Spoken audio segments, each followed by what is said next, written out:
हम बात करेंगे इलेक्ट्रोथेरेपी के बारे में। इलेक्ट्रोथेरेपी क्या है? ये एक नॉन सर्जिकल ट्रीटमेंट है, ठीक।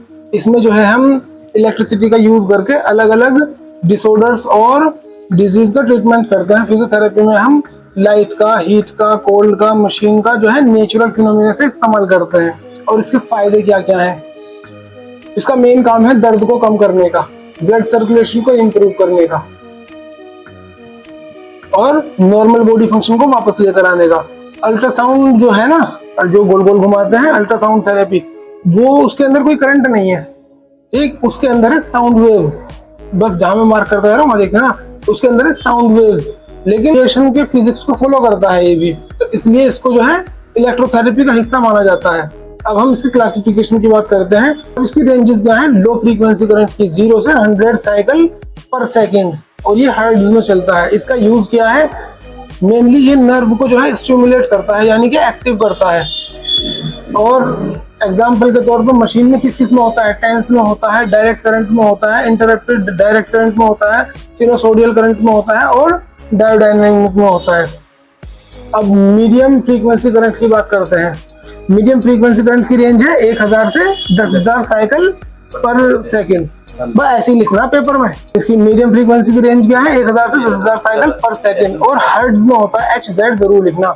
यूज क्या है? डीप टिश्यू यानी कि अंदर तक मसल्स को स्टिमुलेट करना, यानी कि उन्हें एक्टिवेट करना और मसल्स को उनके काम में वापस लेकर के आना।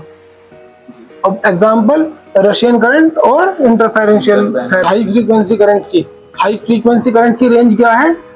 10,000 से ज्यादा, 10,000 पर सेकेंड हर्ट्ज में लग जाएगा, उससे ऊपर है, ठीक है। अब इसका मेन काम क्या है? टिश्यू की गहराई तक हीट को पहुंचाना, हाँ, यानी कि मसल्स जो है उसके अंदर तक हीटिंग पैदा करना। फोटोडायथर्मी और थेराप्यूटिक अल्ट्रासाउंड और माइक्रोवेव डायथर्मी। अब फोटोथेरेपी है। फोटोथेरेपी क्या है? इसके अंदर जो है लाइट रेज, यानी कि लाइट रेज होती हैं, उनकी हेल्प से हम ट्रीटमेंट करना शुरू करते हैं और के अंदर, और उससे हीलिंग फास्ट हो जाएगी, बहुत फास्ट हो जाएगी। Infrared lamp, infrared ultraviolet rays, एक है लेजर। लेजर ऐसे समझ, लेजर को करते हैं तो चश्मा पहन लेते हैं वेल्डर वाला। डायग्नोसिस, इलेक्ट्रो डायग्नोसिस क्या है? अब हम किसी भी इलेक्ट्रिकल मोडेलिटी का यूज करते हैं पेशेंट की कंडीशन को देखने के लिए कि क्या परेशानी है इसको। Example SD curve, NCV, nerve conduction velocity, रोमफेड्रिक गैल्वेनिक टेस्ट। समझ गया? अब इसका बायो फीडबैक क्या? पेशेंट की बॉडी को नॉर्मल फंक्शंस में वापस लेकर आते हैं। उसकी इनवॉलेंट्री, जो मसल्स इनवॉलेंट्री हो जाती है ना, उनको वॉलेंट्री कंट्रोल बनाना होता है। इनवॉलेंट्री वो होता है जो मसल्स हमारे कंट्रोल में नहीं होती, जैसे हमारे पेट की नहीं होती, हार्ट हमारे कंट्रोल में नहीं है ना, इंटेस्टाइन नहीं है। और कभी कभी ऐसा हो जाता है इंजरी वगैरह होने की वजह से मसल्स जो है अपना काम करना छोड़ देते हैं। स्केलेटल मसल्स वॉलेंट्री मसल्स यानी हमारे कंट्रोल में, हम उसको यूज कर सकते हैं ऐसा करके, समझ गए? अब हमारा पहला गोल क्या है? पेशेंट को मशीन जो है सही तरीके से लगानी है। 4 बातों का ध्यान रखना। मोडेलिटी का सही सिलेक्शन, कि किस पेशेंट को कौन सी मोडेलिटी कब लगानी चाहिए, नंबर 1 हो गया।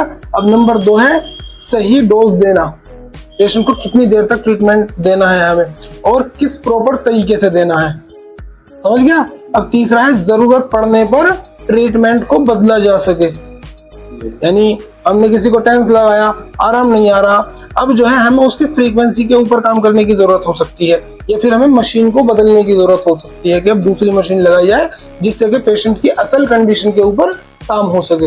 एक फिजियोथेरेपिस्ट का यही काम होता है, ये मेन काम है। और सबसे लास्ट है अब ट्रीटमेंट का रिजल्ट लेना, पेशेंट से पूछना कि आराम आया या नहीं आया, सबसे जरूरी है ये। अगर आराम नहीं आया तो क्या करेंगे? ट्रीटमेंट चेंज करेंगे, बस। Thank you.